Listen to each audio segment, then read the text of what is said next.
Have you ever wondered how much you can safely withdraw from your accounts without running out of money in retirement? It's one of the most stressful questions retirees face. And here's the catch. The answer isn't just about a single number or easy rule of thumb like the 4% rule. It's about how you put the pieces of your retirement plan together to create a withdrawal strategy that is right for you. Recently, the father of the 4% rule, William Benjamin, stated that he now recommends a portfolio withdrawal rate of 5.5%. That's an entire 1.5% higher than the famous 4% rule he created. If we're speaking in percentage terms, that's almost 37.5% higher than the 4% rule. Now imagine 1.5% on a $2 million portfolio. That's close to $30,000 a year. Would your retirement look a little different if you had $30,000 more per year to spend? This is exactly the reason why it's important to craft a custom withdrawal strategy that is unique to you. But how do you do this? In today's video, I'm going to walk you through the 6 elements that make or break a retirement withdrawal strategy.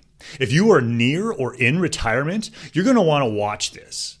If we haven't met before, my name is JP Geisbauer. I'm a certified public accountant, a certified financial planner professional, and this channel is dedicated to helping Americans retire smarter and live better. I release videos weekly, so if you enjoy this content, please hit like and subscribe, and you'll be notified when the videos are released. If you are near or in retirement, I don't need to tell you that this stage comes with some big financial decisions. And one of the biggest is deciding how to strategically draw down the investments you have accumulated over your lifetime. Rather than just relying on some tired old rule of thumb, it's important to create a strategy that makes sense for you. But in order to do this, you must consider the 6 critical elements. Now, you'll probably notice one important element that you thought might be on the list, but isn't.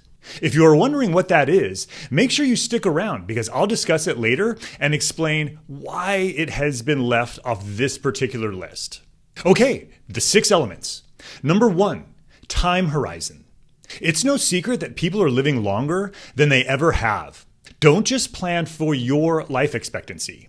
If you'll think you'll live another 25 or 30 years, give yourself some wiggle room. Maybe plan for 35 or 40 just to allow for some margin of error. Number 2, account type. Taxes matter. In fact, during retirement, income taxes are often one of the largest expenses people incur. And this is especially true if you are a diligent saver and have been using your pre-tax retirement accounts like your workplace 401k. If you're withdrawing from these pre-tax accounts, your effective rate will be lower because of the income tax you'll be required to pay on the withdrawals. These 3 graphs represent the actual withdrawal rates of a $2 million portfolio based upon the type of account the $2 million is held: Roth, brokerage, and pre-retirement. Now, these graphs are the subject of another case study video, so there are some assumptions used for all 3, but the assumptions are exactly the same, other than the account in which the $2 million in assets is held. Looking at these graphs, 2 things jump out to me immediately. Number 1, withdrawal rates are not uniform in any of the 3 scenarios. And number 2, they vary greatly by the type of the account the assets are held. So make sure you consider the account type when creating your withdrawal strategy. Number 3, legacy. Deciding where you would like your wealth to go upon your passing is a critical component of any withdrawal strategy. If you have family or organizations you would like to leave specific amounts of money to, make sure you plan accordingly and adjust your withdrawal strategy. If not, make sure you adjust your withdrawals to take full advantage of your available resources. Number 4, asset allocation. Your investments matter.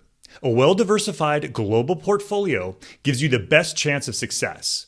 However, you have to make sure it aligns with your overall risk profile. The last thing you want to do is make your portfolio so risky that you're losing sleep at night. Find the asset allocation that aligns with your risk profile and adjust your withdrawal strategy accordingly. Also, make sure you rebalance periodically. Number 5, investment management style. Do you stick with low-cost funds or try active management and higher risk investments? Actively managed funds are having a hard time keeping up with the benchmarks that they are trying to beat. And the risk of underperformance can actually harm your withdrawal strategy. So make sure your investment management style gives you the best chance of success. Number 6, withdrawal amount and timing. Once you've considered all these factors, you'll need to decide on the method you'll use to withdraw funds each year. One common way to structure this is to start with a fixed percentage, then revisit and adjust annually. Another important decision to make regarding the actual withdrawals is deciding when to take the money out. It's probably easiest to do it just an all-once sum annually, but withdrawing everything at the start of the year can be a less effective strategy than spreading it out throughout the year because you're not letting the assets grow. Taking monthly distributions may make more sense if you can find a convenient mechanism for making it work for you. So now that we've gone through this list, did you happen to notice one important element that might be missing? If you guessed spending, that's right. So why was this left off the list? The purpose of these elements is to determine how to reasonably withdraw funds from your investments.